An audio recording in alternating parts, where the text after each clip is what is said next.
কিন্তু এখনকার যে পরিস্থিতিটা হয়েছে মানে একটা যেন প্রতিযোগিতা মানে দেখানো যে লোক আমি সবচেয়ে বেশি নির্যাতিত। বিএনপি, জামাত, জাতীয় পার্টি এরাও তো ক্ষমতায় ছিল বাংলাদেশের জি, বিভিন্ন সময় অবশ্যই। এবং তাদের আমলেও আমরা দেখেছি গুম হয়েছে, দুর্নীতি হয়েছে। ইনফ্যাক্ট দুর্নীতিতে বাংলাদেশ চ্যাম্পিয়ন হয়েছে।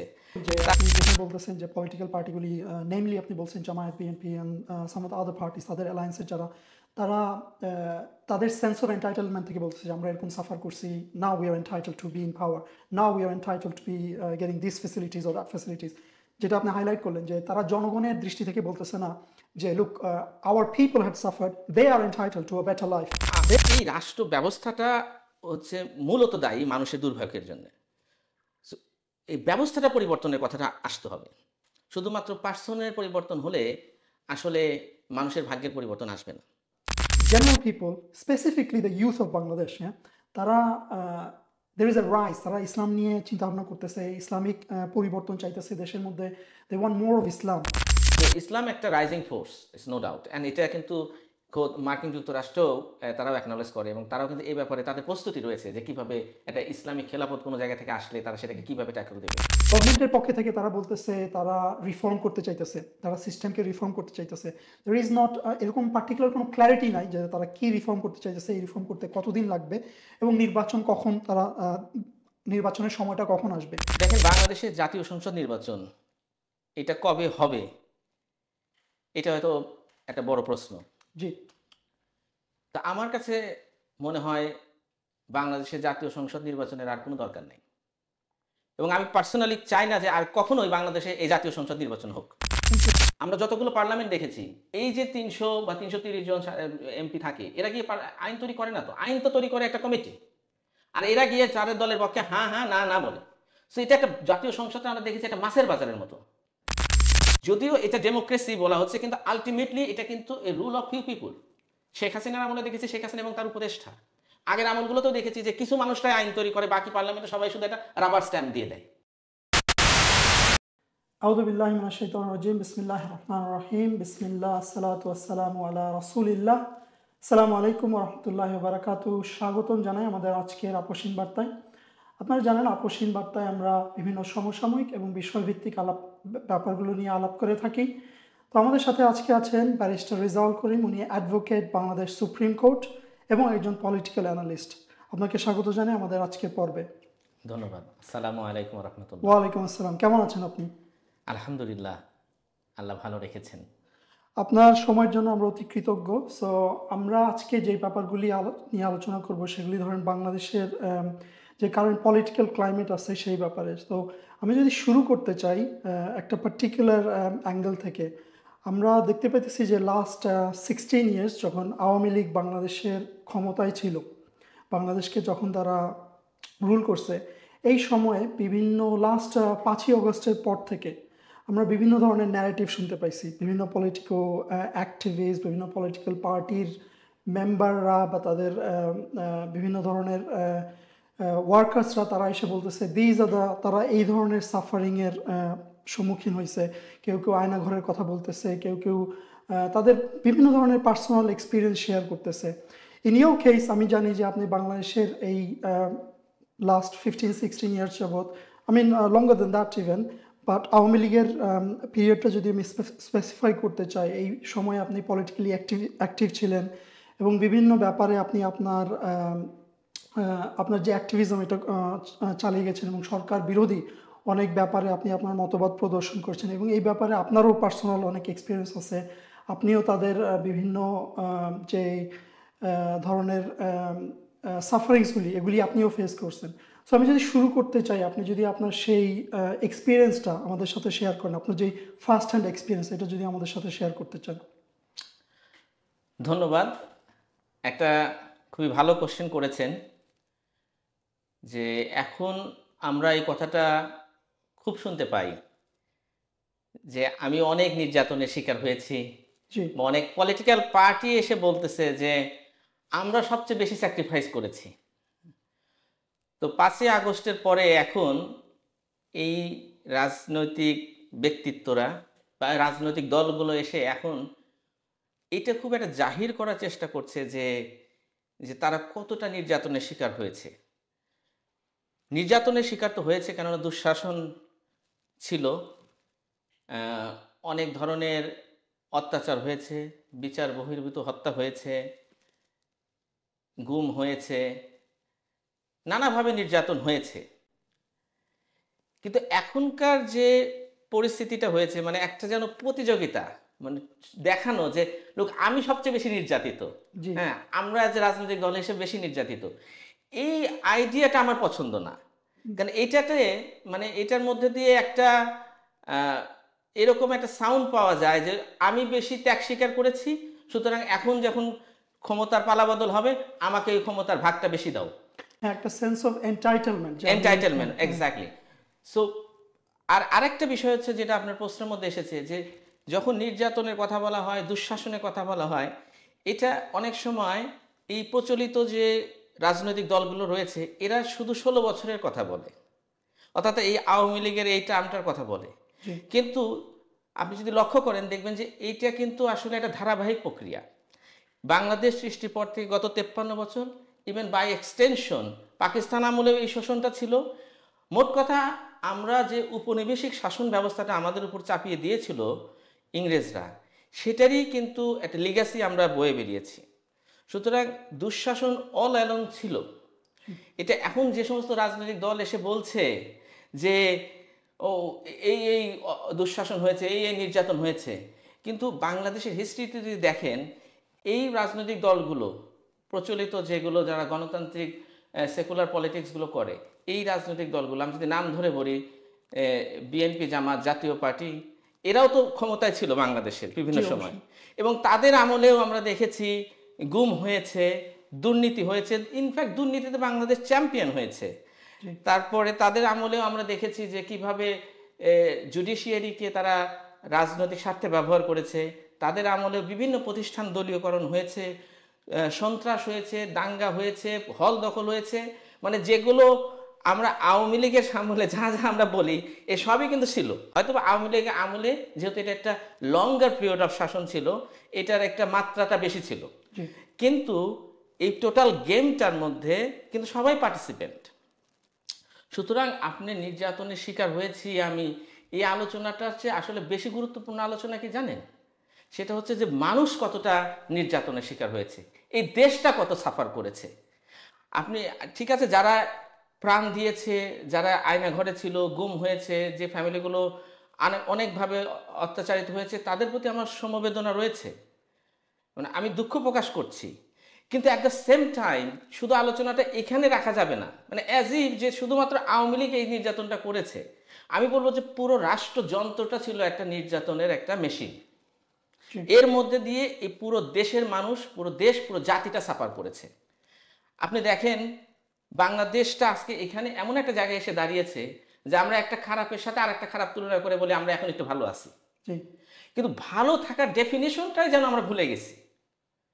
আমাদের তো সেই ব্রিটিশরা যখন চলে গেল, তারপরে তো আমাদের তো অনেক নিজেদের দেশটা নিজেদের মতো গড়ে তোলার কথা ছিল, সেটা আমরা পারিনি। বারবার বিভিন্ন আন্দোলন হয়েছে, যুদ্ধ হয়েছে, গণ অভ্যুত্থান হয়েছে, কিন্তু আমাদের ভাগ্যের পরিবর্তন হয় নাই। মানুষের সাফারিংসটা আপনি দেখেন, এই এই 53 বছরের কথা যদি বলি, কত মানুষ, কত বেকার আত্মহত্যা করেছে, কত মানুষকে মানে দেশের অর্থনৈতিক অবস্থা খারাপ জন্য তাদেরকে এই ইকোনমিক মাইগ্রেন্ট হিসাবে ইউরোপে পাড়ি জমাতে গিয়ে ভূমধ্য সাগরে ডুবে মারা গেছে, কত নারী তার স্বামীকে মানে বিদেশে পাঠিয়ে সে স্যাক্রিফাইস করেছে, আমার কত ছেলে মেয়েরা ভালো শিক্ষার সুযোগটা পায় নাই, কত মানুষ চিকিৎসার অভাবে মারা গেছে। এগুলো দায়িত্ব কি রাষ্ট্রের ছিল না? জি, তো অবশ্যই। রাষ্ট্র যেহেতু এগুলো সমাধান করতে পারে নাই, এই নির্যাতন, এই অত্যাচারগুলো তো পুরো মানুষ করেছে, দেশের সব মানুষ করেছে। আপনি সেই সাফারিংয়ের কথা না বলে অ্যাজ এ পলিটিশিয়ান আপনি বলছেন যে আমি এই কষ্ট করেছি, আমার আমার ব্যবসা কেড়ে নিয়েছে, আমার লাইসেন্স কেড়ে নিয়েছে, আমাকে হুমকি দিয়েছে। ঠিক আছে, এটা আপনার প্রতি আমার সিম্প্যাথি রয়েছে, কিন্তু পলিটিক্সে যখন আপনি আসবেন আপনাকে স্যাক্রিফাইস করতে হবে। আর তো আমি জনগণের ইন্টারেস্টটা সেখানে আপনার মুখ্য একটা ব্যাপার। মুখ্য বিষয়। হ্যাঁ। সুতরাং আমি কি সাফার করেছি এইটা বলে আমি কোনো মানে স্কোরিং করতে চাই না, বরং আমি কি করতে পারি নাই, আমি এই জনগণের ইস্যু নিয়ে কথা বলতে পারি নাই কেন, এই রাজনৈতিক দলগুলো সেই প্রশ্ন করা দরকার যে এরা এত বড় রাজনৈতিক দল, অথচ এরা এখন তারা বলতেছে আওয়ামী লীগ এই ছিল সেই ছিল, কিন্তু আমরা কিন্তু জনগণের ইস্যু নিয়ে এই সমস্ত বড় বড় রাজনৈতিক দলগুলোকে মাঠে নামতে দেখি নাই। তাদের ইস্যুগুলো যদি ছিল নিজেদের ব্যাপার, নিজেদের নেতাদের মাথা বাঁচানো, নিজের নেতা নেত্রীর চিকিৎসা, এগুলো ছিল তাদের আন্দোলনের বিষয়। অথচ আওয়ামী লীগ সরকার একটার পর একটা যে দেশ বিরোধী যে চুক্তিগুলো করেছে বা যে পলিসিগুলো তারা বাস্তবায়ন করেছে, যে পশ্চিমাদের যে একটা মানে দাসত্ব বরণ করেছে, ভারতের যে একটা এজেন্ট হয়ে গিয়েছিল, এগুলো ব্যাপারে তো আমরা কথা বলতে শুনি নাই।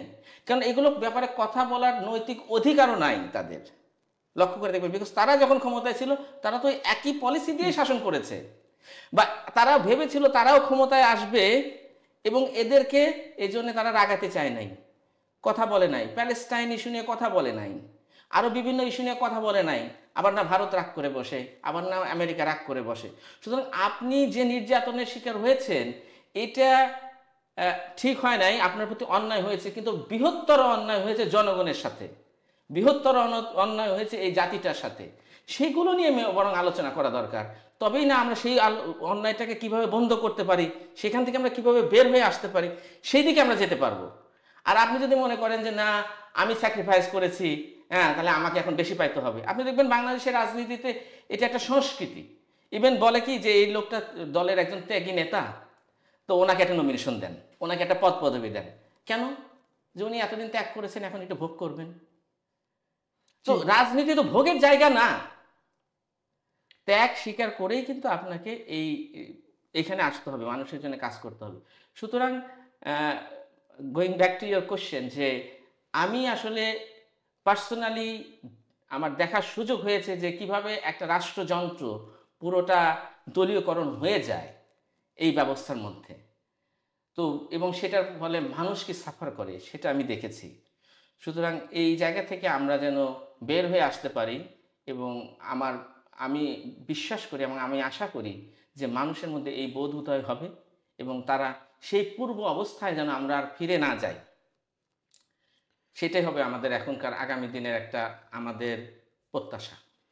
You make a interesting point যে আপনি যেখানে বলতেছেন যে পলিটিক্যাল পার্টিগুলি, নেমলি আপনি বলছেন Jamaat, BNP and some of the other parties, তাদের অ্যালায়েন্সের যারা, তারা তাদের সেন্স অফ এন্টাইটেলমেন্ট থেকে বলতেছে যে আমরা এরকম সাফার করছি, now we are entitle to be in power, now we are entitle to be getting this facilities or that facilities. যেটা আপনি হাইলাইট করলেন যে তারা জনগণের দৃষ্টি থেকে বলতেছে না যে look, our people had suffered, they are entitle to a better life, they are entitled to their quality of life to be improved. তারা বেটার এডুকেশন ডিজার্ভ করে, তারা বেটার কর্মসংস্থান ডিজার্ভ করে। ইভেন কারেন্ট পলিটিক্যাল ক্লাইমেটে আপনি যদি লক্ষ্য করেন যে these are not part of the conversation. এখন দেখবেন যে বিভিন্ন পলিটিক্যাল পার্টিগুলি তাদের যেই ন্যারেটিভ, এগুলি লক্ষ্য করলে আপনি যেটা অলরেডি মেনশন করছেন যে দে আর ভেরি কেয়ারফুল, টিপটোয়িং অ্যারাউন্ড, মনে হচ্ছে এক্সেলের মধ্যে তারা হাঁটতেছে, কোথায় না ক্র্যাক হয়ে যায়, কোথায় না ভারত রাগ করে বসে, কোথায় না আমেরিকা রাগ করে বসে। সো ইন দিস ক্লাইমেট আপনি দেখতে পারেন যে বিভিন্ন সংস্কারের কথা বলা হইতেছে, বিভিন্ন political party demanding different things, সুশীল সমাজ এক ধরনের কথা বলতেছে, বিভিন্ন ধরনের মতবাদ হইতেছে। সো চিন্তা করার বিষয় যে ওয়ার ইজ বাংলাদেশ গোয়িং। তো এই ব্যাপারে যদি আপনি কিছু বলতে চান, যে আপনি আপনার একজন পলিটিক্যাল অ্যানালিস্ট হিসেবে আপনি কি দেখতে চান যে বাংলাদেশ এই from this point of view, আপনি হিস্টোরিক যে লেগেসি এটার কথাও বলছেন যে ব্রিটিশ যাওয়ার পরে পাকিস্তান শাসনামলে বাংলাদেশের মানুষ নির্যাতিত হয়েছে, the legacy had carried on, স্বাধীনের পর থেকে শেখ মুজিবের টাইম থেকে আজকে পর্যন্ত মানুষের সেম লেগেসির মধ্যে চলতেছে। So from this point the big thing had happened, একজন স্বৈরাচারের পতন হয়েছে। ফ্রম দিস পয়েন্ট এবং অ্যানালাইজ করলে দেখা যায় যে পলিটিক্যাল পার্টিগুলির এত মনে হইতেছে না তাদের এত বড় মাথা ব্যথা দেশের জনগণের যে আপামর জনগণের যে লাইফ ওইটাকে আপলিফট করার। বা in your point of view আপনি কীরকম মনে করেন যে এখান থেকে বাংলাদেশ কোন দিকে যাইতে পারে, বা কোথায় যাওয়া উচিত, বা কোন ডাইরেকশনে তাদের যাওয়া উচিত? দেখেন, এই মানুষের যে দুর্ভোগ বা দেশ যে আমরা যে এতটা পিছিয়ে আছি, এর জন্য আমি দায়ী করব আসলে পুরো রাষ্ট্র ব্যবস্থাকে। তো সেই ব্যবস্থার একজন আহ, নিয়ন্ত্রক ছিলেন Sheikh Hasina for some period, এবং তিনি ছিলেন একটা খুবই বাজে একটা পরিচালক ব্যবস্থার। বাট অন্য যারা পরিচালক ছিলেন তাদেরও কোনো ভালো ক্রেডিট মানে রেকর্ড নেই, বিকজ আমাদের কাছে এভিডেন্স আছে এটা। এভিডেন্স আছে, রাইট। সো এই রাষ্ট্র ব্যবস্থাটা হচ্ছে মূলত দায়ী মানুষের দুর্ভোগের জন্য। So, এই ব্যবস্থাটা পরিবর্তনের কথাটা আসতে হবে। শুধুমাত্র পার্সনের পরিবর্তন হলে আসলে মানুষের ভাগ্যের পরিবর্তন আসবে না। এখন এই রাষ্ট্র নামক কনসেপ্টটা যেটা আমাদের রয়েছে, এটা নিয়ে কিন্তু অনেক আলোচনা হচ্ছে। আপনি বলছেন, কেউ কেউ বলছে আউট অফ বক্স চিন্তা করতে হবে, কিন্তু আসলে আউট অফ বক্স চিন্তা আমরা খুব একটা দেখতে পাচ্ছি না। হ্যাঁ, এরা কিন্তু ঘুরে ফিরে এই ফ্রেমওয়ার্কের মধ্যেই কথা বলছে। সো রাষ্ট্র জিনিসটা কেমন হতে পারে, এর কাছে মানুষ কি প্রত্যাশা করতে পারে, এই আলোচনাগুলো আরও ওয়াইডলি প্রেজেন্ট হওয়া দরকার। আপনি বাংলাদেশে যে রাজনীতি রয়েছে, এই রাজনীতির আসলে মূল দ্বন্দ্বটা হচ্ছে সেকুলার একটা ধারা, আর একটা হচ্ছে ইসলামের যে ধারা বা খেলাফতপন্থীদের রাজনীতি। সো সো একটা হচ্ছে সেকুলার গণতান্ত্রিক পন্থী, একটা খেলাফতপন্থী। এই সেকুলার গণতান্ত্রিক পন্থী যারা, এদের মধ্যে যে আর ফার্দার ডিভিশন, এই ডিভিশনটা মূলত ব্যক্তি স্বার্থকেন্দ্রিক, কোনো আদর্শিক ডিভিশন নাই। কারণ ঘুরে ফিরে তারা কিন্তু একই সলিউশনের কথাই বলছে। একইভাবে যে IMF থেকে লোন নিব, ওয়ার্ল্ড ব্যাংক থেকে লোন নিব, ভারতের সাথে বন্ধুত্ব রাখবো, পরামর্শ মানে বন্ধুত্ব শুধু না, তাদের ডিকটেশন, মার্কিন যুক্তরাষ্ট্রের ডিকটেশন, তারা ঠিক করে দিচ্ছে যে আমাদের ফিসকাল পলিসি কি হবে, তারা ঠিক করে দিচ্ছে আমাদের মনিটারি পলিসি কি হবে, আমরা কোন সেক্টরে কতটা সাবসিডি দিব, আমরা ইম্পোর্টে কোনটাকে আমরা প্রণোদনা দেব, কোনটাতে দেব না। তো এই মেজর পলিসিগুলো যদি তারাই ঠিক করে দেয়, এবং ডেভেলপমেন্টের ক্ষেত্রে কোন কোন ক্ষেত্রে আমরা কি কি প্রজেক্ট হাতে নিব না, এগুলো কিন্তু এই দাতা সংস্থান যারা নিজেদেরকে দাবি করে তারাই কিন্তু আমাদেরকে ডিকটেট করে দিচ্ছে। তাহলে এইখানকার শাসকদের কাজটা কি হচ্ছে? তারা শুধুমাত্র তাদের একটা এজেন্ট। তো আমরা কিন্তু আমরা শাসন করতে পারি নাই, যদিও এটা পাকিস্তান চলে যাওয়ার পরে আমরা বাঙালি মানুষই বসেছে ক্ষমতায়, কিন্তু ইনফ্যাক্ট ক্ষমতাটা কিন্তু সেই আন্ডার দ্য নিও কলোনিয়ালিজমের মধ্যে দিয়ে সেই পশ্চিমা দেশগুলো থেকে নিয়ন্ত্রণ হয়েছে। সুতরাং এই যে রাষ্ট্র কাঠামোটা, এই যে সেকুলার গণতান্ত্রিক পলিটিক্স, যেটা আমাদেরকে এভাবে ফেইল করেছে ডিকেটের পর ডিকেট, হ্যাঁ, দশকের পর দশক, তবু কিন্তু আমরা এটার মধ্যেই রয়ে গেছি, এখনও কেন এটা থেকে বের হয়ে আসতে পারছি না। কেন বলছি এই কথাটা? যে কারণ এখন যারা সংস্কারের কথা বলছে,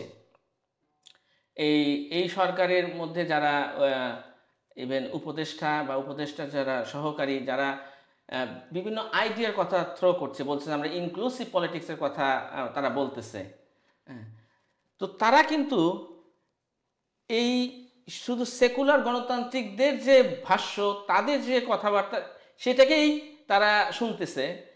কিন্তু এখানে যে আরেকটা ধারা, যারা বাংলাদেশের মানে ইসলামপন্থীদের রিপ্রেজেন্ট করে, যারা খেলাফতের কথা বলে, তাদের বক্তব্যটা শুনছেই না। সো তাদেরকে আপনি এখনো তাদের উপরে নিষেধাজ্ঞা আপনি তুলে নিচ্ছেন না, তাদেরকে আপনি ওপেনলি কথা বলতে দিচ্ছেন না।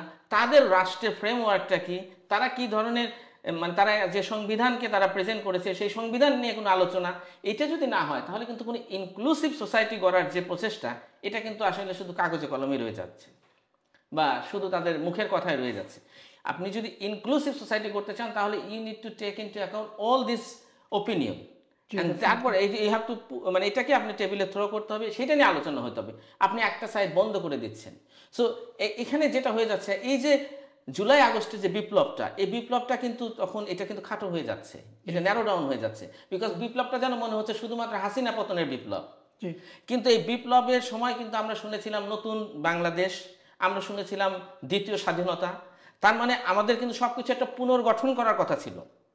কিন্তু এটা যদি আমরা সেই রকমভাবে হয়ে যায়, যেভাবে ধরেন ওই ৭১-এর পরে বলা হয়েছিল যে আমরা ৭১-এর নেতৃত্ব দিয়েছি, সুতরাং আমরা আমাদের যেভাবে ইচ্ছা চালাবো।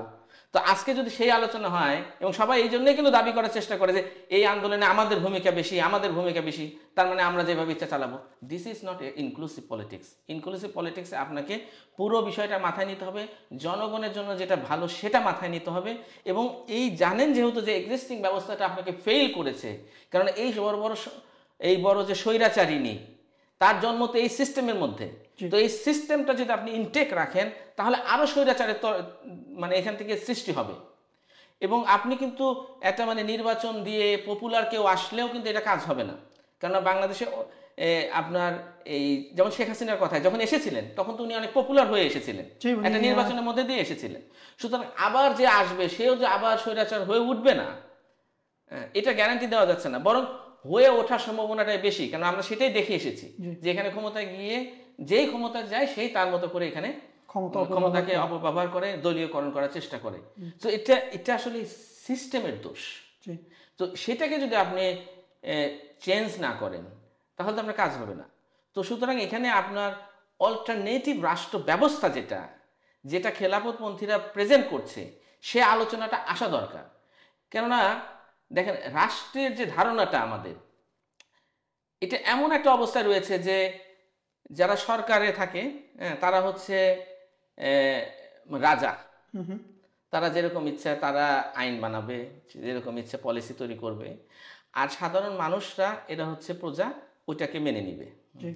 এবং এখানে শুধু দুটো ধারা দেখবেন আপনি, একটা হচ্ছে সরকারি আর একটা হচ্ছে আপনার বেসরকারি বা সাধারণ জনগণের ব্যক্তিগত।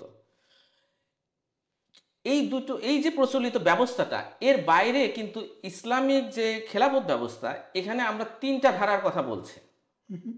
একটা হচ্ছে যে একটা থাকবে সরকারি, যেমন সম্পদগুলো, রাষ্ট্রের সম্পদটাকে তিনটা ভাগে ভাগ করা হয়েছে খেলাফত ব্যবস্থার মধ্যে। তো সরকারি সম্পদ, একটা তো ব্যক্তি মালিকানা সম্পদ, আর একটা থাকছে গণমালিকানাধীন সম্পদ। তো এই তৃতীয় ধারাটা কিন্তু মিসিং এই বর্তমান যে সেকুলার ক্যাপিটালিস্ট রাজনৈতিক ব্যবস্থার মধ্যে, রাষ্ট্র ব্যবস্থার মধ্যে এই তৃতীয় ধারাটা খুবই গুরুত্বপূর্ণ।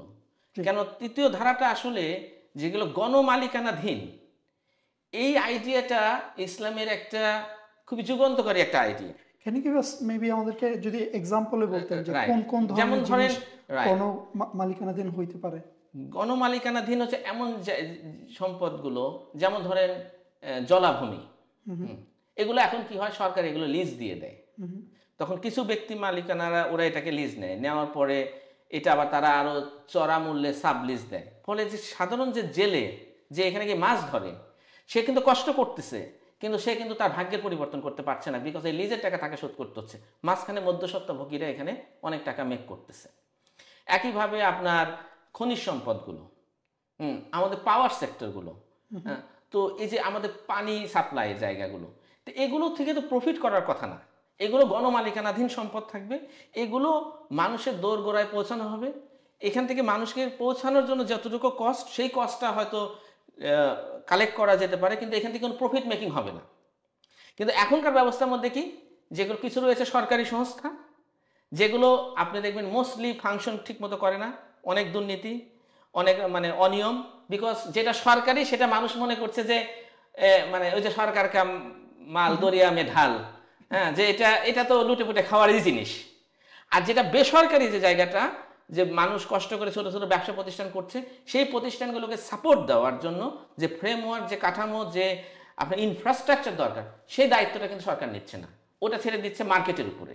তাতে কি হচ্ছে, বড় বড় কর্পোরেটগুলো, ইভেন বিদেশি কোম্পানিগুলো, ভারতীয় কোম্পানিগুলো বাংলাদেশের বেসিক সেক্টরে গিয়ে, যেমন ধরেন মুরগি খাদ্যগুলো, মাছের খাদ্য, গরুর খাদ্য, এগুলোর ব্যবসা বাংলাদেশের ভারতীয় প্রতিষ্ঠানগুলো করে। সুতরাং আমি গরুর মাংসের দাম তো বাড়বেই, মাছের দাম বাড়বেই, ডিমের দাম বাড়বেই, কারণ এইগুলোকে, এই কৃষককে, এই মানুষকে সাপোর্ট দেওয়ার জন্য যে ধরনের ইনফ্রাস্ট্রাকচার দরকার ছিল, রাষ্ট্র কিন্তু সে দায়িত্ব নেয় নাই। ওরা, আমি ক্ষমতায় গিয়েছি, ধরেন আমি একটা পলিটিক্যাল পার্টি, সেটা আওয়ামী লীগ হোক আর বিএনপি হোক, যে ক্ষমতায় গিয়েছে সে মনে করছে এখন তো আমি এই সরকারি প্রতিষ্ঠানগুলোর মালিক, এগুলো আমি লুটে পুটে খাবো, আর সাধারণ মানুষরা জায়গাটা আমি মার্কেটের উপর ছেড়ে দিলাম। তো এইখান থেকে যদি বের হয়ে আসতে হয়, এমন মানে যে রাষ্ট্র ব্যবস্থা অল্টারনেটিভ, যেটার কথা বললাম খেলাফত ব্যবস্থা, সেখানে আপনার রাষ্ট্রীয় একটা সম্পদ রয়েছে, মানে রাষ্ট্রীয় মালিকানাধীন, আর গণমালিকানাধীন সম্পদ রয়েছে। সেখান থেকে মানুষের যে এই যে বেসিক ইনফ্রাস্ট্রাকচার যেগুলো দরকার, সেগুলোকে সাপোর্ট দেওয়া হবে, আর ব্যক্তি মালিকানাধীন সম্পদও থাকবে। সুতরাং এটা জাস্ট আমি একটা এক্সাম্পল দিলাম যে রাষ্ট্র ব্যবস্থা যে কতটা ডিফারেন্ট হতে পারে। এটা হয়তো বা প্রচলিত ব্যবস্থার মধ্যে ঘুরপাক খেতে খেতে আমাদের অনেকের এই আইডিয়াটা নাই যে ইসলামিক খেলাফত ব্যবস্থাটা কেমন হতে পারে। কারণ খেলাফত ব্যবস্থা সম্পর্কে শুধুমাত্র মানে ধারণা করা হচ্ছে এটা খুবই বোধহয় একটা স্পিরিচুয়াল, খুবই মানে Backdated. হ্যাঁ ব্যাকডেটেড মোল্লাদের মানে দ্বারা রান করা একটা হবে, একটা রাষ্ট্র ব্যবস্থা হবে। এবং আনফর্চুনেটলি আমাদের দেশের অনেকে মানে এই সেকুলার যে চিন্তা ভাবনা এটা থেকেও বের হয়ে আসতে পারছে না। যেমন কেউ কেউ মনে করছে যে যে কিছু কাজ থাকে যেগুলো ধর্মীয় কাজ, যেমন নামাজ পড়া, রোজা রাখা, এগুলো। আর অন্য কাজগুলো যেমন ধরেন বাড়ি নির্মাণ করা, রাস্তা নির্মাণ করা, রাষ্ট্র পরিচালনা করা, এগুলো তো একটা নিউট্রাল কাজ, এগুলো তো ধর্মীয় কাজ না। জি তো হ্যাঁ, তো এগুলোর জন্য তো তাহলে তাহলে কোনো ধর্মীয় মানে যেহেতু কাজ না এটা, তাহলে তো এটাই তো একটা সেকুলার ব্যবস্থা। সো এই যে মানে ইসলামটাকেও তারা ভালো করে বুঝতে পারছে না, বিকজ ইসলাম তো একটা পলিটিক্যাল একটা আইডিওলজি, একটা পূর্ণাঙ্গ জীবন ব্যবস্থা। জি হ্যাঁ। তো এটা শুধু স্পিরিচুয়ালিটির সাথে মিক্স করার কারণে একটা মিসকনসেপশন তৈরি হচ্ছে। সো অথচ মানুষের মধ্যে, সাধারণ মানুষের মধ্যে কিন্তু ইসলামের প্রতি আবেগ রয়েছে, ইসলাম দিয়ে তারা জীবনযাপন করতে চায়, কিন্তু এই দিক নির্দেশনাটা সমাজের যারা নেতৃত্ব স্থানে রয়েছেন তারা দিতে পারছেন না। এই ব্যর্থতা কিন্তু তাদের, তারা অন্ধভাবে ফলো করছে পশ্চিমাদের দেওয়া ডিকটেশন, পশ্চিমাদের প্রেসক্রিপশন বা পশ্চিমাদের লাইফস্টাইল, তাদের যে রাষ্ট্র ব্যবস্থা, তাদের যে জীবন ব্যবস্থা, সেটাকে তারা স্টাডি করতেছে, সেটাকেই তারা মানে এর বাইরে তারা দেখতে পাচ্ছে না। এটা হচ্ছে তাদের জন্য আমি বলবো এটা একটা অন্ধত্ব। ওকে, আপনার আলোচনা থেকে বোঝা যাচ্ছে যে আপনি বলতে চাইছেন বাংলাদেশের মানুষ যদি আপামর জনসাধারণের তাদের যদি দে ওয়ান্ট র্যাডিক্যাল চেঞ্জ তাদের লাইফের মধ্যে দেখতে চাইবে এবং তাদের চেঞ্জেস ফর গুড দেখতে চায়, তাইলে যে আম, গণতান্ত্রিক যে সিস্টেম আছে বা সেকুলারিজমের যে সার্কেল আছে এর বাইরে চিন্তা করতে হবে, এর বাইরে কোনো আইডিয়া এক্সপ্লোর করতে হবে। স্পেসিফিকলি আপনি মেনশন করছেন ইসলামের কথা এবং ইভেন স্পেসিফাই করছেন যে কীভাবে Islamic system serves the general people better. So আমাদের আই থিঙ্ক বাংলাদেশের মানুষের যদি আমরা সেই চেঞ্জ দেখতে চাই তাহলে আমাদের এই ব্যাপারে আরও অ্যানালাইজ করা উচিত, এই ব্যাপারে আরও স্টাডি করা উচিত, আমাদের এই ব্যাপারগুলি আরও এক্সপ্লোর করা উচিত। উই সি দ্য ট্রেন্ড বাংলাদেশের মধ্যে এখন, তাই না, যে the general people specifically the youth of Bangladesh, হ্যাঁ, তারা দের ইজ এ রাইজ, তারা ইসলাম নিয়ে চিন্তাভাবনা করতেছে, ইসলামিক পরিবর্তন চাইতেছে দেশের মধ্যে, they want more of Islam. আপনি যদি লক্ষ্য করেন যে বিভিন্ন স্কুল কলেজের স্টুডেন্টরা আপনার যে সাদা কালো কালিমার যে পতাকা এটা নিয়ে বাইরে আসছে, তারা খিলাফতের অনেক মুভমেন্ট আছে, তারা খিলাফতের কথা বলতেছে। রিসেন্টলি আপনার 2 দিন আগেও বাংলাদেশে বড় একটা ওলামাদের একটা গ্যাদারিং হয়েছে বা ইসলামিক মাইন্ডেড যে মানুষ তাদের একটা গ্যাদারিং হয়েছে। সো আমি আগে যেটা বললাম যে দিস রাইজ ইজ মানে বেশি দেখা যেতেছে amongst the youth.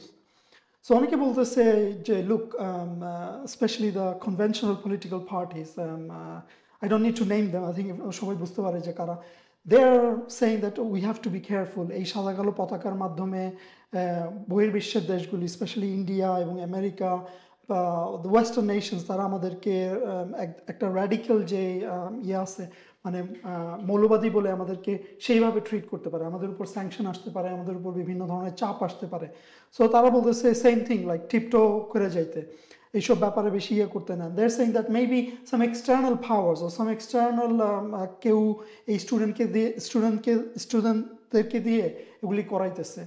But in general আমি যেটা বললাম যে দেখা যাচ্ছে there is a rise amongst the general people and specifically the youth, তারা ইসলাম নিয়ে আরও চিন্তিত এবং they demand more Islam in their life. এই ব্যাপারে যদি আপনার অ্যানালিসিস থেকে আপনি আমাদেরকে কিছু বলতে চান। ওয়েল, আপনি ঠিক জিনিসটাই পয়েন্ট আউট করেছেন যে ইসলামের ব্যাপারে মানুষের মধ্যে সচেতনতা বেড়েছে।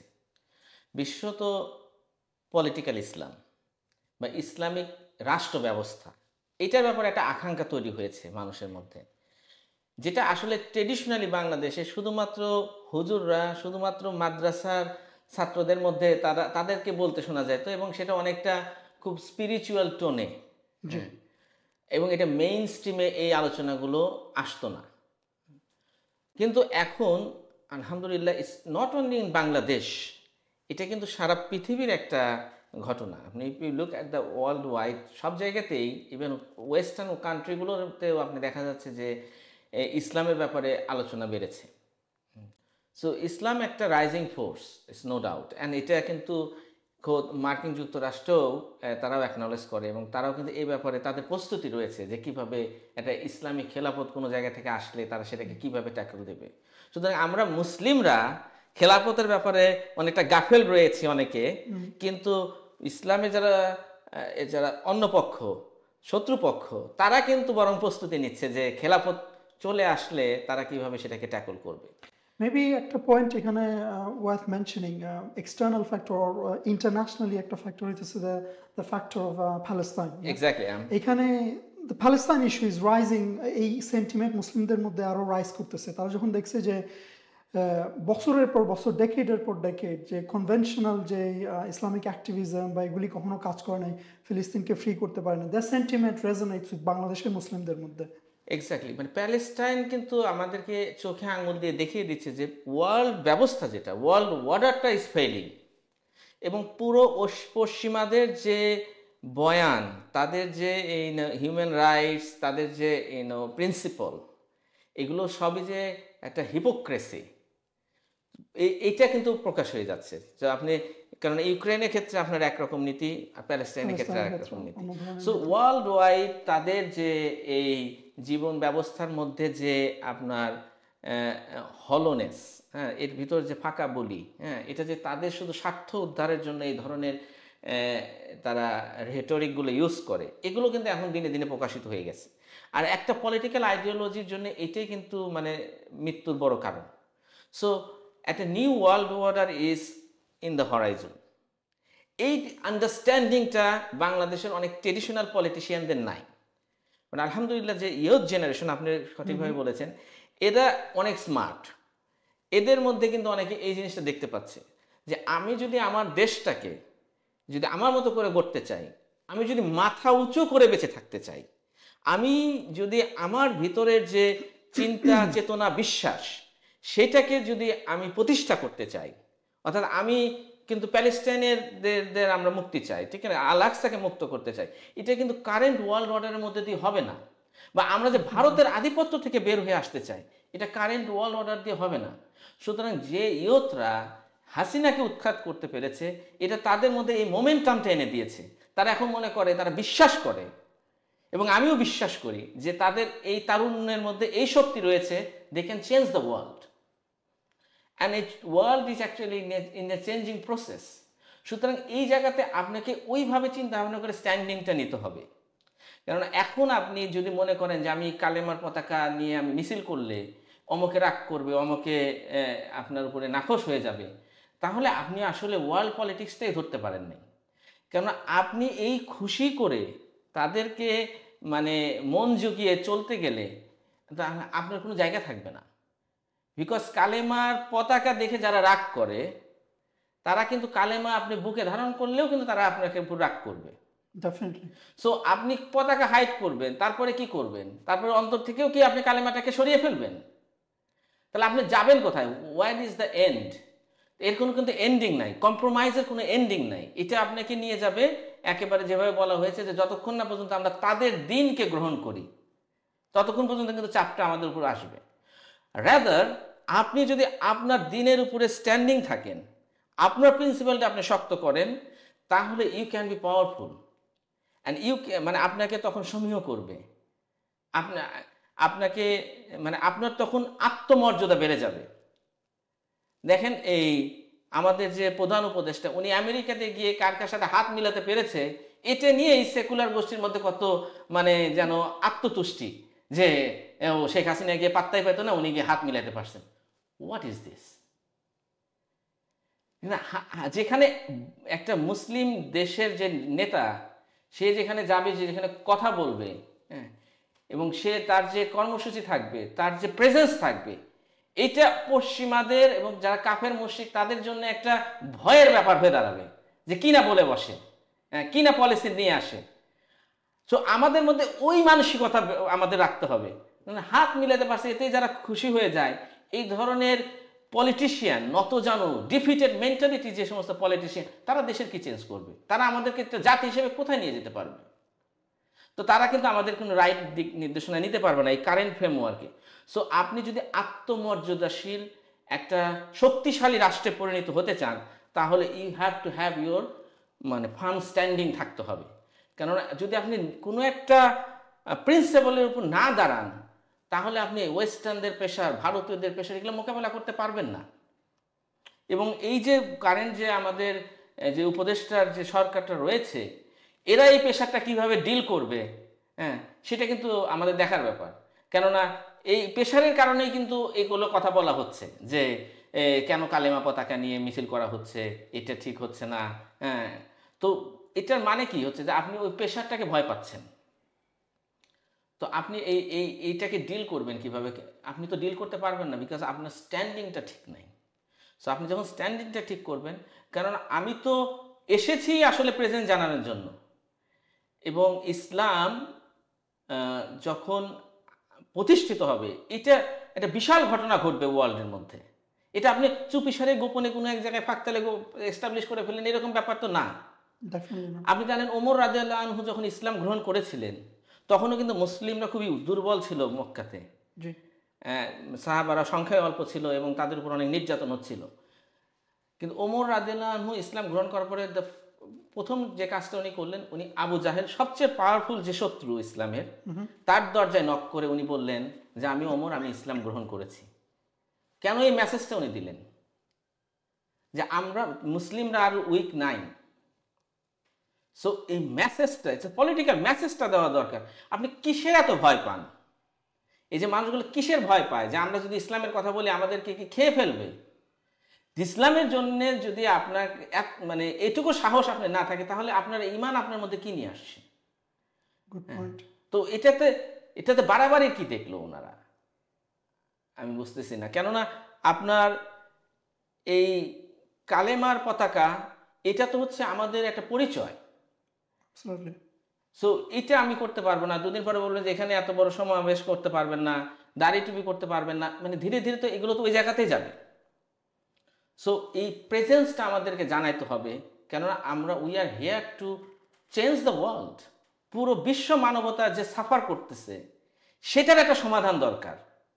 কেননা এই রাষ্ট্র, এই যে ওয়ার্ল্ড অর্ডার, এটা আসলে পুরো পৃথিবীর জন্য একটা ডিস্ট্রাকশন বয়ে নিয়ে আসতেছে সব দিক দিয়ে। তো এই অন্ধকার থেকে মানুষকে আলোতে নিয়ে আসতে হবে। সো আপনি যখন আলো জ্বালাবেন, সেই একটা ঘরের মধ্যে যখন আলো থাকবে, অন্ধকার তো দূরীভূত হবে, ঠিক না? তো আপনি তো এরকম কোনো সোসাইটি আপনি চিন্তা করতে পারেন না যেখানে এক পাশে একটু আলো থাকবে আর এক পাশে একটু অন্ধকার থাকবে। এটা সিম্পলি হয় না। জি। ওই যে ইনক্লুসিভ পলিটিক্সের কথা তারা বলে, তারা মনে করে যে সেকুলারিজমও থাকবে, এর সাথে একটু ইসলামও থাকবে। তারা আসলে সেকুলারিজমটাও বোঝে নাই, ইসলামটাও বোঝে নাই।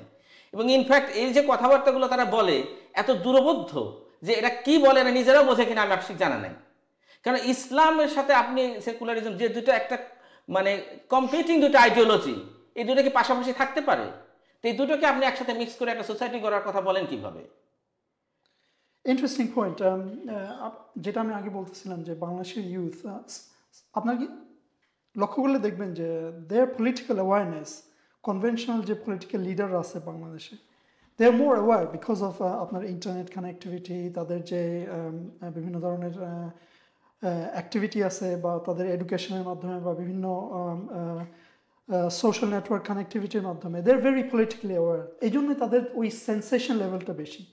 তো আমি যদি আপনাকে জিজ্ঞেস করতে চাই যে এই তাদের উদ্দেশ্য করে, বাংলাদেশের যে ইউথ আছে তাদের উদ্দেশ্য করে যদি আপনি সংক্ষেপে কিছু বলতে চান, যে হোয়াট শুড দাই ডু, হোয়াট ডাইরেকশন শুড দাই গো? ইয়ুথরা, আমি যেটা বলেছি, আমি তাদের তারুণ্যের আমি কিন্তু স্বাগত জানিয়েছি, এবং তারা অলরেডি তারা একটা অসম্ভবকে সম্ভব করেছে। সুতরাং তাদের মধ্যে একটা কনফিডেন্স আছে, এবং তারা ভয়ের যে একটা বলয়, যেটা ধরেন এই স্বৈর শাসনের আন্ডারে ছিল, সেই বলয়টা ভেঙে তারা বের হয়ে আসছে। জি। তো এইটা ভেঙে যেহেতু তুমি বের হয়ে এসেছো, আমি বলবো তুমি থেমে যেও না, তোমাকে আরও এগিয়ে যেতে হবে। সুতরাং এটা এখনো কোনো বিজয় না, হ্যাঁ, এখনো কোনো স্বাধীনতা আমরা আসলে পাইনি। কারণ এখনো শুধু একটা স্বৈর শাসকের পতন হয়েছে, কিন্তু স্বৈরতান্ত্রিক ব্যবস্থাটা কিন্তু এখনো জারি রয়েছে। জি। সুতরাং মানুষকে যদি মুক্ত করতে হয়, দেশটাকে যদি মুক্ত করতে হয়, তাহলে চিন্তার মুক্তিটাও অনেক দরকার। কোনো একটা বক্সের মধ্যে আবদ্ধ না থেকে এই যে সেকুলার যে ফ্রেমওয়ার্ক, যেটা আমরা দীর্ঘদিন দশকের পর দশক বয়ে বেড়াচ্ছে, প্রবীণরা সাধারণত ওইটার মধ্যে আটকে গেছে। আমি তরুণদের বলবো, তোমরা ওইটার মধ্যে আটকে থেকো না, ইউ তোমরা স্টাডি করো, দেখবে যে ইসলামের মধ্যে কত ডাইনামিক একটা সিস্টেম, ইসলামিক সিস্টেমটা, এটা মানে কিভাবে একটা রাষ্ট্রকে ট্রান্সফর্ম করতে পারে। তো রাসূল সাল্লাল্লাহু আলাইহি সাল্লাম কিভাবে মদিনাকে কিভাবে একটা শক্তিশালী রাষ্ট্রতে পরিণত করলো, এর জন্য কি ছিল এই আইডিওলজিক্যাল যে পাওয়ার। এইটা একটা রাষ্ট্রের, একটা জাতির সবচেয়ে বড় সম্পদ হচ্ছে তার এই থট, তার চিন্তা। এই সঠিক চিন্তাটা যদি আমরা ধারণ করতে পারি, তাহলে ম্যাটেরিয়াল সাপোর্টগুলো এমনি চলে আসবে। এই যে পশ্চিমারা আমাদের সাথে দহরম মহরম দেখায়, আমাদের সাথে ব্যবসা বাণিজ্য করে, এরা কি আমাদেরকে কোনো দয়া করে? এই যে গার্মেন্টস আমরা সস্তায় দিতে পারি জন্যই তো তারা কেনে, আবার তারাই আমাদের ভয় দেখা যে গার্মেন্টস বন্ধ হয়ে যাবে যদি আমরা না করি। তো আমরা এই জায়গায় গেলাম কেন, যে আমাদের এখন ওই কখন মার্কিন যুক্তরাষ্ট্র গার্মেন্টস নেবে, তার না হলে আমরা চলতে পারবো না। তাহলে আমরা তো নিজেরাই নিজেদেরকে ওদের পায়ে সমর্পণ করে ফেলেছি। তা আমরা এরকম একটা রাষ্ট্র ব্যবস্থা কেন করলাম, যে আমরা একটা রিজার্ভ কিনে রাখি ডলারে, আর রিজার্ভ কখন ডলারের দাম পড়ে যাবে, আমাদের রাতারাতি রিজার্ভ পড়ে যাবে। সো আমরা কিন্তু মানে নিজেদের দুর্ভোগটা নিজেরাই করে ফেলেছি। সুতরাং এইখান থেকে যদি আমরা বের না হয়ে আসতে পারি, তাহলে আসলে কিন্তু মুক্তিটা মিলবে না। সুতরাং তরুণদের মধ্যে এই শক্তিটা রয়েছে। আমি আশা করি যে তারা এটা নিয়ে আরও বেশি কাজ করবে, পড়াশোনা করবে, জানবে, এবং এই এদের তারুণ্যটাকে ইউজ করে তারা ইসলামটাকে প্রতিষ্ঠা করে পুরো পৃথিবীতে মানুষের মুক্তির একটা বাহক হয়ে তারা থাকবে ইনশাআল্লাহ। জাজাকাল্লাহ খায়ের, ভেরি ইম্পর্টেন্ট মেসেজ বাংলাদেশি ইউথদের জন্য, বা ইউথ ইন জেনারেল গ্লোবালি, তাদের জন্য ভেরি ইম্পর্টেন্ট মেসেজ যে they have to come out the conventional যে বক্স, ওইটা থেকে বের হয়ে আসতে হবে, এবং they have to explore the ideas of Islam, as you said, dynamism of Islamic system, এগুলি আরও এক্সপ্লোর করতে হবে, এবং এটার জন্য তাদেরকে হার্ড ওয়ার্ক করতে হবে। Bringing back the discussion to the current reality, also maybe bringing our discussion today to a close, বাংলাদেশের বর্তমান যে পরিস্থিতি, এটা যদি আমরা লক্ষ্য করি, রাইট নাও আপনার if you observe, বিএনপি বলতেছে যে they want election very quickly. On the contrary, Jamaat Islam maybe they're okay to wait, তারা তাদের পার্সোনাল ইয়ার জন্য, ধরুন internally organize করার জন্য, or they want to support the interim government, তাদেরকে সাপোর্ট করার জন্য they're okay to wait. গভর্নমেন্টের পক্ষে থেকে তারা বলতেছে তারা রিফর্ম করতে চাইতেছে, তারা সিস্টেমকে রিফর্ম করতে চাইতেছে। there is not এরকম পার্টিকুলার কোনো ক্ল্যারিটি নাই যে তারা কি রিফর্ম করতে চাইতেছে, এই রিফর্ম করতে কতদিন লাগবে, এবং নির্বাচন কখন, তারা নির্বাচনের সময়টা কখন আসবে, এই ব্যাপারে কিন্তু তারা very vague and very abstract. তারা ক্লিয়ারলি বলতেছে না যে কতদিন লাগবে, কি আসবে, কি চেঞ্জ আসবে, বা সংবিধানের যে চেঞ্জ তারা করতে চায়, কী ধরনের চেঞ্জ আসবে। there is not much clarity on this. on the contrary, political পার্টিরা বলতেছে যে বড় ধরনের কোনো চেঞ্জ একমাত্র পলিটিক্যাল একটা ইলেক্টেড গভর্নমেন্টই করতে পারে। সো লট অফ আইডিয়াস এখানে মানে বাউন্স অফ করতেছে, মানে বোঝা যাইতেছে না যে আসলেই কতদিন লাগতে পারে ইলেকশন হওয়ার জন্য, বা কী ধরনের চেঞ্জ আসতে পারে। সো একজন অ্যানালিস্ট হিসেবে আপনি এই ব্যাপারগুলি কিভাবে দেখেন, বা এই ব্যাপারে আপনার কি মন্তব্য আছে? দেখেন, বাংলাদেশের জাতীয় সংসদ নির্বাচন এটা কবে হবে, এটা হয়তো একটা বড় প্রশ্ন। জি। তা আমার কাছে মনে হয় বাংলাদেশের জাতীয় সংসদ নির্বাচনের আর কোনো দরকার নেই, এবং আমি পার্সোনালি চাই না যে আর কখনোই বাংলাদেশে এই জাতীয় সংসদ নির্বাচন হোক। Interesting point. তার মানে এই না যে আমি চাচ্ছি যে এরাই যে ইন্টারিম যে গভর্নমেন্ট রয়েছে এরা কন্টিনিউ করুক, কিন্তু আমি কেন বললাম এই কথাটা যে জাতীয় সংসদ নির্বাচনের দরকার নাই? কারণ জাতীয় সংসদ নির্বাচনটা কেন হয়, আপনার আইন প্রণেতা, ঠিক আছে, মেম্বার অফ পার্লামেন্ট যারা, তাদেরকে আইন প্রণেতা বলা হয়, যে তারা আইনসভার সদস্য হবে, এদেরকে নির্বাচিত করা হয়। তো এদের যে নির্বাচিত করা হয় সারা দেশে, এদের কাজটা কি? সংসদে গিয়ে আইন তৈরি করা। লেজিসলেশন। হ্যাঁ, লেজিসলেচার তারা। সো তারা কি আসলে সংসদে গিয়ে আইন তৈরি করে? আমরা যতগুলো পার্লামেন্ট দেখেছি, এই যে ৩০০ বা ৩৩০ জন এমপি থাকে, এরা গিয়ে আইন তৈরি করে না তো। আইন তো তৈরি করে একটা কমিটি। আর এরা গিয়ে তাদের দলের পক্ষে হ্যাঁ, হ্যাঁ, না, না বলে। সো এটা একটা জাতীয় সংসদটা আমরা দেখেছি একটা মাছের বাজারের মতো। এখানে আইন তৈরি করার কোনো পরিবেশই নাই। ইনফ্যাক্ট সে অথরিটি নাই। অথরিটি কেন নাই? কেননা মানুষ যখন তাদেরকে ভোট দিয়েছে, মানুষ আসলে তাদেরকে আইন তৈরি করার জন্য ভোটই দেয় নাই। আপনি বাংলাদেশের ভোটারদেরকে গিয়ে জিজ্ঞাসা করেন যে আপনি কেন ভোট দেন? সে বলবে যে আমার একটা প্রতিনিধি দরকার, আমাদের এখানে মাদ্রাসা দরকার, এখানে হাসপাতাল দরকার, এখানে ব্রিজ রাস্তা দরকার। দরকার। সো তার প্রতিনিধি দরকার যাতে করে তার অ্যাডমিনিস্ট্রেটিভ ব্যাপারগুলো লুক আফটার করতে পারে। আইন তৈরি করার জন্য মানুষ ভোট দেয় না। কেননা মানুষ জানে যে আইন তো রয়েছেই, অলরেডি আছে। এবং তাদেরকে যদি আসলে ব্যাখ্যা করে বোঝানো যেত যে তুমি যাদেরকে ভোট দিচ্ছ এরা গিয়ে এমন একটা পাওয়ার হোল্ড করবে এবং তারা আইন তৈরি করবে যেটা হয়তো আল্লাহর আইনেরও বিপক্ষে যেতে পারে, থিওরিটিক্যালি যেতে পারে, জাতীয় সংসদ যে কোনো আইন তৈরি করতে পারে। জি। তো তখন কিন্তু মানুষগুলো ভোট দিত না। তো আপনি তো এটা একটা মানুষজনকে একটা গোঁজামিল একটা বুঝ দিয়েছেন যে এমপি হবে, এমপি জিনিসটা কি, কেন যাচ্ছে, আপনি সেটাই কিন্তু আপনি ক্লিয়ার করেন নাই। সুতরাং সাধারণ মানুষ বিভিন্ন রিজনে ভোট দেয়। হ্যাঁ, আমার এলাকার ছেলে আমি ভোট দিই, অমুককে চেহারা ভালো এই জন্য ভোট দেয়, হ্যাঁ, ভালো বক্তা ভোট দেয়, তার পলিসি তার কি সে হোল্ড করে এটা মানুষ জানে না। অ্যান্ড ইনফ্যাক্ট যে এমপিগুলো যায় পার্লামেন্টে তারা আসলে নিজেদের কোনো ভয়েসও থাকে না। যদিও এটা ডেমোক্রেসি বলা হচ্ছে, কিন্তু আলটিমেটলি এটা কিন্তু a rule of few people. Sheikh হাসিনার আমলে দেখেছি শেখ হাসিনা এবং তার উপদেষ্টা, আগের আমলগুলোতেও দেখেছি যে কিছু মানুষরাই আইন তৈরি করে, বাকি পার্লামেন্টে সবাই শুধু একটা রাবার স্ট্যাম্প দিয়ে দেয় ইন্টারেস্টিং। আইনে। সো এই আইন সবার তো কোনো দরকার নাই, আমার এই এমপিদেরও কোনো দরকার নাই। ইউনিয়ন পরিষদের চেয়ারম্যানের যতটুকু কাজ রয়েছে এমপিদের কোনো কাজ নাই তো।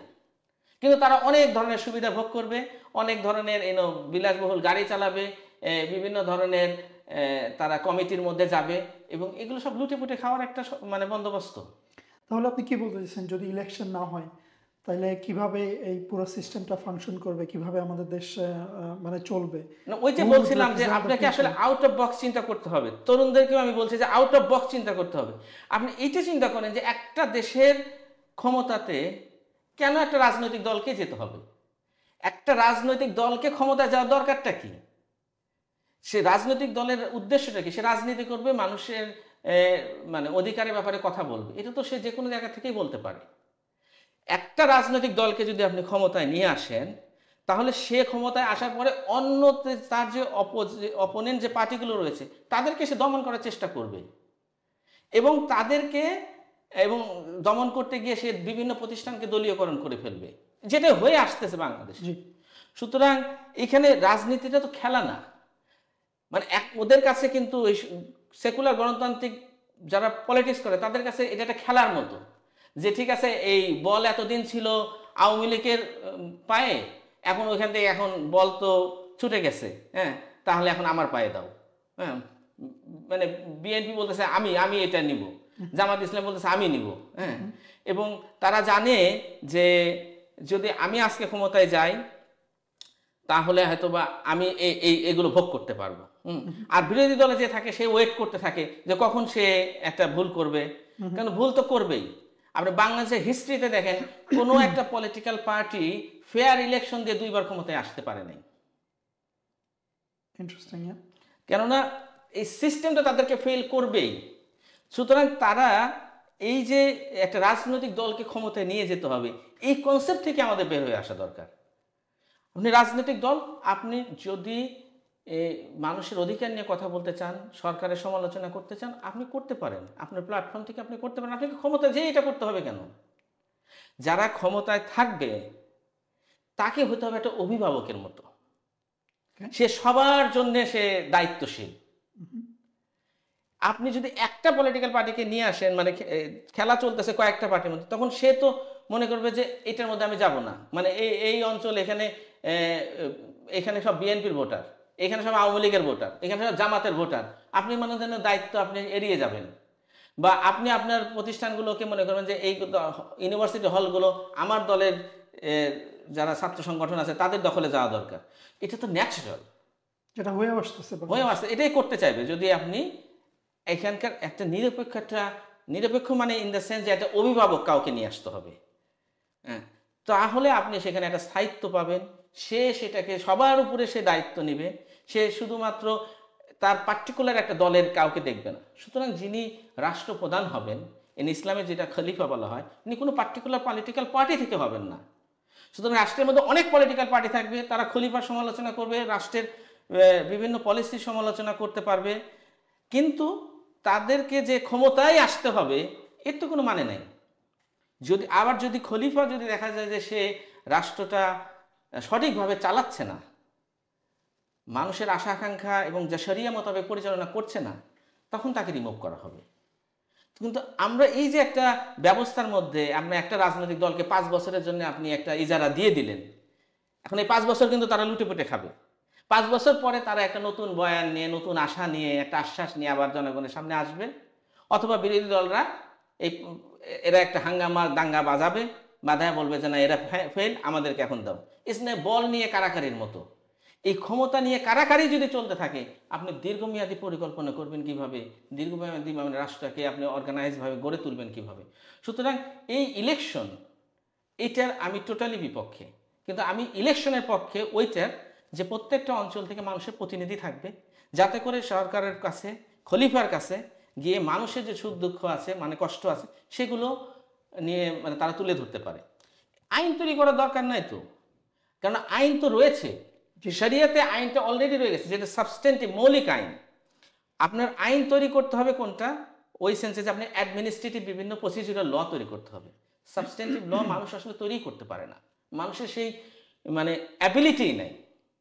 এবং যখনই মানুষ এটা করতে গেছে তখনই সেখানে আপনার মানে তারা অনিষ্ট সৃষ্টি হয়েছে সেখানে। যেমন ধরেন এই যে আওয়ামী লীগ সরকার ছিল, তারা বিরোধী দলকে দমন করার জন্য বিভিন্ন কালো আইন তৈরি করেছে, সন্ত্রাস বিরোধী আইন, তারপরে ডিজিটাল নিরাপত্তা আইন, এগুলো সবই আসলে তাকে প্রোটেক্ট করার জন্য। অ্যান্ড বিলিভ মি, যদি এই ব্যবস্থা কন্টিনিউ করে আগামীতে যারা ক্ষমতায় আসবে, তারা আবার ওদেরকে দমন করার জন্য আবার একটা আইন তৈরি করবে। বিকজ এই জন্য আমি এই ধরনের আইনসভাকে আমি একদম বিরোধিতা করি, যে মানুষ কেন আইন তৈরি করতে হবে, আইন তো আছেই। না, আপনার দায়িত্ব হচ্ছে এই আইনকে প্রয়োগ করে আপনি কিভাবে অ্যাডমিনিস্ট্রেটিভ যে কাজ আপনি সেই কাজটা করবেন। এর জন্য তো আপনার এই জাতীয় সংসদ বা আইন প্রণেতাকে নির্বাচিত করার দরকার নেই। জাজাকাল্লাহ খাইর, ভেরি ইন্টারেস্টিং আর র্যাডিক্যাল একটা ভিউ যে আমাদের যে কারেন্ট সিস্টেম আছে, যেখানে নির্বাচনের মাধ্যমে বিভিন্ন পলিটিক্যাল পার্টি সংসদে যায় এবং 5 বছরের জন্য তারা যে লুটপাট করে, এবং আপনি যেটা বললেন যে এখানে আইন তৈরির কোনো অবকাশই নেই তাদের, যেখানে আইন আল্লাহর তরফ থেকে আসে, এবং যে ধরনের অ্যাডমিনিস্ট্রেটিভ যে আইনগুলি আছে বিভিন্ন দেশ চলার জন্য, সেগুলি বিভিন্ন অঞ্চলের প্রতিনিধিরা একজন খালিফার কাছে যে তাদের সেই আইডিয়া পেশ করতে পারে, এবং এইভাবে ওই আইনগুলি তৈরি হতে পারে। So it's very interesting. Obviously বাংলাদেশের মানুষ তারা এই আইডিয়াগুলিতে ইউজ টু না। So I think it's gives us a great opportunity আমাদের এই আইডিয়াগুলি এক্সপ্লোর করার, এই ব্যাপারগুলি আরও চিন্তা করার। এবং আমরা যদি বাংলাদেশের মানুষের জন্য র্যাডিক্যাল কোনো ভালো দিক চাই, ভালো পরিবর্তন চাই জনসাধারণের ভালোর জন্য, I think we need to come out of the box, এবং আমাদের এই বক্সের বাইরে আরও বেশি এক্সপ্লোর করতে হবে, বেশি চিন্তা করতে হবে, specially on the Islamic context, Islamic আইডিয়াগুলোর ব্যাপারে। জাজাকাল্লাহ খাইর ব্যারিস্টার রেজাউল করিম ভাই, আপনি আপনার যে থট প্রভোকিং, আই ওপেনিং যে ডিসকাশনের জন্য, আই হোপ আমাদের দর্শকরা এর থেকে বেনিফিটেড হবেন, এবং আপনার সময়ের জন্য আপনাকে আবারও ধন্যবাদ জানাই। এবং আমরা আকাঙ্ক্ষা করি যে ইন ফিউচার আপনি আমাদের সাথে আবার বসবেন এবং আপনার আইডিয়াগুলি শেয়ার করবেন। ধন্যবাদ জানাই আমাদের দর্শকদেরকে, যারা আপনারা আমাদের এই পর্বে আমাদের সাথে ছিলেন, এবং আপনাদেরকে আহ্বান জানাই আপনারা আমাদের পরবর্তী পর্বগুলোতে আমাদের সাথে অংশগ্রহণ করবেন, এবং আমাদের বিভিন্ন সোশ্যাল মিডিয়া প্ল্যাটফর্মগুলোতে আমাদের সাথে ইন্টারেক্ট করবেন। আসসালামু আলাইকুম ওয়া রাহমাতুল্লাহি ওয়া বারাকাতুহু।